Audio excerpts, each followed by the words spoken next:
Muy buenos días, con la finalidad de cumplir con los objetivos educativos para la carrera en Derecho. En esta ocasión y con el gusto de siempre, impartiré la materia de Derecho Procesal Civil. Mediante esta modalidad y en este espacio iremos abordando los temas para dar cumplimiento con lo ya comentado. Pues bien, soy el licenciado Edgar Franco Almaraz Sánchez, quien iniciaré con esta sesión. Pues la materia se llama Derecho Procesal Civil y empezaré dando la definición de Derecho Procesal Civil. Es una rama del derecho procesal que regula la actuación ante los tribunales para obtener la tutela de los derechos en asuntos de naturaleza civil. Primero, es una rama del derecho procesal porque existen varios derechos procesales, como es el derecho penal, familiar, administrativo, pero lo que nos ocupa en esta materia es de naturaleza civil. En otro punto de vista, es el conjunto de actuaciones que se plantean en una sede jurisdiccional a través de las pretensiones de las partes, siguiendo un cauce procedimental determinado cuyo conocimiento y resolución está atribuido a los órganos jurisdiccionales del orden civil.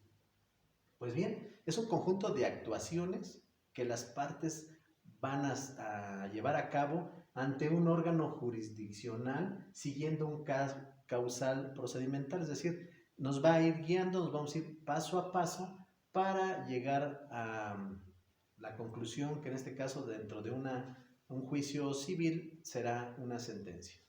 Pues bien, dando el concepto de derecho procesal civil, pasaremos a lo que son las fuentes de este derecho. Pues bien, en sentido de obligatoriedad tendremos la ley, la jurisprudencia, principios generales y la doctrina. Y bueno, pues ya sabemos cada una de estas fuentes a qué se refiere y nos vamos a enfocar específicamente a lo que es la ley. Pues bien, la ley como tal ya se llevó a cabo un procedimiento formal realizado por el Poder Legislativo, del cual va a emanar una ley específica que será el Código de Procedimientos Civiles para el Estado de Hidalgo o para cualquier otra entidad federativa, pero emanará de nuestra ley superior en el país, que es la Constitución Política de los Estados Unidos Mexicanos, y que establece en su artículo 14, como fuente del derecho procesal, establece que ninguna ley se dará efecto retroactivo en perjuicio de persona alguna. Ya lo han comentado seguramente en otras ocasiones, no se va a hacer valer una ley retroactiva anterior en perjuicio de las personas. En otro de sus párrafos dice que nadie podrá ser privado de su libertad, de sus propiedades, que ya estamos hablando de lo que es el derecho civil, las posesiones o derechos, sino mediante un juicio seguido ante los tribunales previamente establecidos en el que se cumplan las formalidades de procedimiento. Es decir, como pueden analizar, este artículo como fuente primordial del derecho procesal civil nos dice que nadie puede ser privado en sus propiedades, en sus posesiones, mediante un juicio y un procedimiento. Y de aquí es donde va a emanar dicho de derecho, ¿verdad? Y posteriormente analizaremos la ley específica que será el Código de Procedimientos Civiles para el Estado de Hidalgo.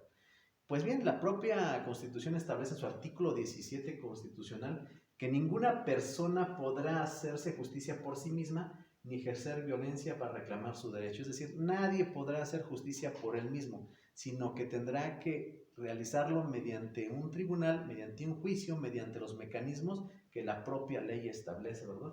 En otro de sus párrafos establece que toda persona tiene derecho a que se le administre justicia por los tribunales que se estarán expeditos para impartirla en los plazos y términos. Ya hemos visto en el artículo 14, nos ha dicho que es un procedimiento que nos va a llevar a emitir una resolución, pero que también ese procedimiento tendrá ciertos plazos y ciertos términos, ¿verdad? Los plazos, los términos, es el tiempo que tienen las partes para realizar cierta actuación, para hacer valer cierto derecho. Ejemplo, un término para ofrecer pruebas, cuántos días tenemos para ofrecer pruebas, cuántos días tenemos para contestar la demanda, para ofrecer alegatos, para que emitan una sentencia. Entonces, aquí nos van diciendo que de dónde se han establecido dichos términos, ¿verdad? El Congreso de la Unión expedirá las leyes que regulan las acciones colectivas. Tales leyes determinarán las materias de aplicación, los procedimientos judiciales. Las leyes que emite el Congreso de la Unión establecerán los procedimientos judiciales y este procedimiento lo establecerá el Código de Procedimientos Civiles para el Estado de Hidalgo. Entonces, como podemos ver, el artículo 14, el artículo 17, también el artículo 16 constitucional serán fuentes del derecho procesal civil. Pues bien, ya entrando en materia, y empezamos a analizar, iremos a analizar el Código de Procedimientos Civiles para el Estado de Hidalgo, daremos la definición de lo que es una acción y una excepción. La acción es una facultad o poder constitucional de promover la protección jurisdiccional de un derecho subjetivo. Es el derecho de instar, aperturar la instancia, es decir, de provocar la actividad jurisdiccional del Estado.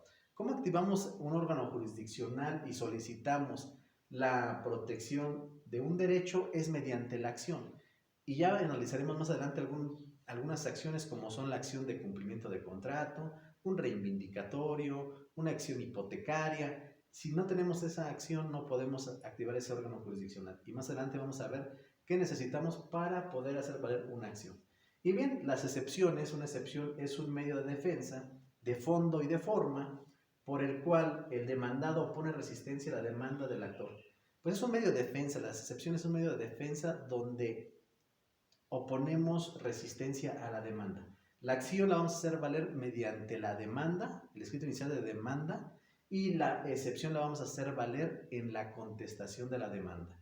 Pues bien, les comentaba, vamos a analizar el Código de Procedimientos Civiles para el Estado de Hidalgo. Cada estado tendrá su propio código, cada entidad federativa tendrá su propio código, pero nos vamos a enfocar en el Código de Procedimientos Civiles para el Estado de Hidalgo. Dice que en su capítulo primero de las acciones, en su artículo primero, nos dice que el ejercicio de las acciones civiles requiere. ¿Qué necesitamos para ejercitar una acción? Pues bien, la existencia de un derecho. Primero, la existencia de un derecho, es decir, tenemos un contrato y alguien dejó de cumplir con ello, y bueno, ahí de ese vínculo jurídico que es el contrato, tenemos la existencia de un derecho y ya podemos hacerlo valer porque ha dejado de incumplir a alguien. Pero en su segunda fracción nos dice que la violación de un derecho.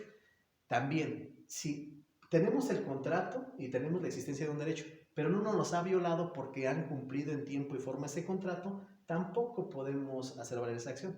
Pero si ha sido violado este derecho, efectivamente podremos ejercitar la acción.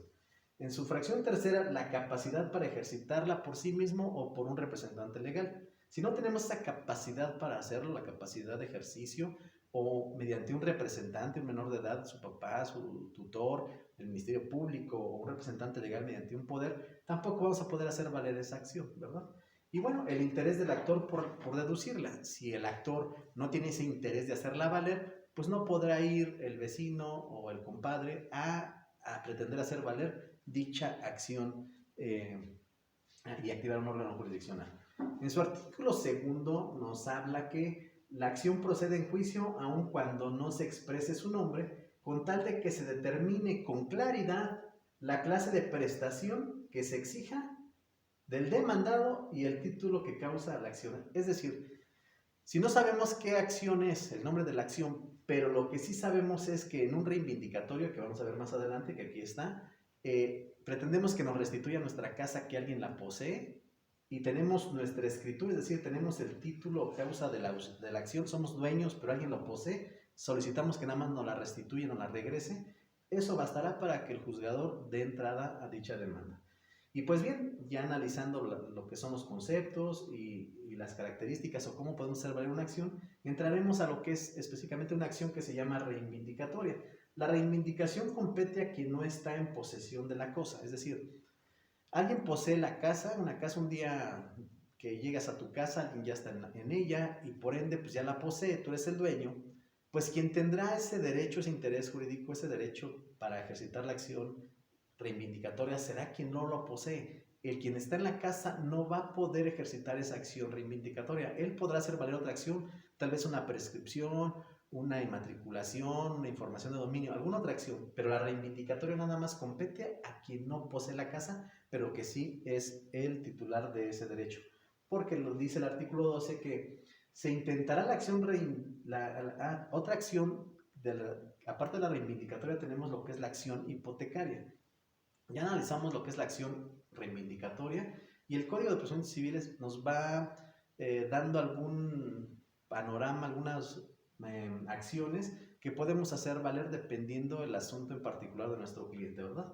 Pues la acción hipotecaria es para constituir, ampliar y registrar una hipoteca, o bien para obtener el pago o prelación del crédito que la hipoteca garantice. Efectivamente, ustedes ya tal vez analizaron lo que es un contrato de hipoteca en el cual dejaron en garantía de pago un bien inmueble. Pues bien, para hacer valer ya esa situación tendremos que iniciar la acción que se llama un juicio de hipoteca y hacer valer lo que se estableció de las obligaciones y los derechos que se establecieron en dicho contrato, ¿verdad? Y bueno, pues otra acción que también contempla el código sería la acción de petición de herencia. La petición de herencia se hará mediante la acción de un juicio sucesorio intestamentario legítimo cuando no hay testamento, o un juicio sucesorio testamentario cuando sí hay un testamento, ¿verdad? Bueno, pues entonces estaremos también de que hay diferentes tipos de acciones. Las acciones personales se deducirán para exigir el cumplimiento de una obligación personal, ya sea de dar, hacer o no hacer.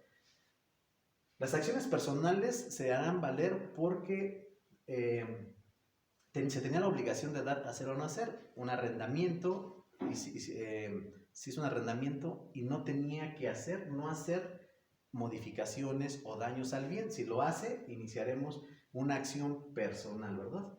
Y bueno, el artículo 29 de este mismo ordenamiento dice que ninguna acción puede ejercitarse sino por aquel quien compete por su representante legítimo. Lo que les decía yo, nadie puede interponer una demanda por alguien que no le ha autorizado para hacerlo, ¿verdad? Como representante legítimo. No puedes interponer una demanda por un tercero que no tiene ese interés en activar ese órgano jurisdiccional. Pues bien, este código también establecerá, ya vimos lo que son las acciones, algunas acciones en específico, y bueno, las excepciones ya comentamos que es un medio de defensa, de fondo, y es donde se pone resistencia a la demanda.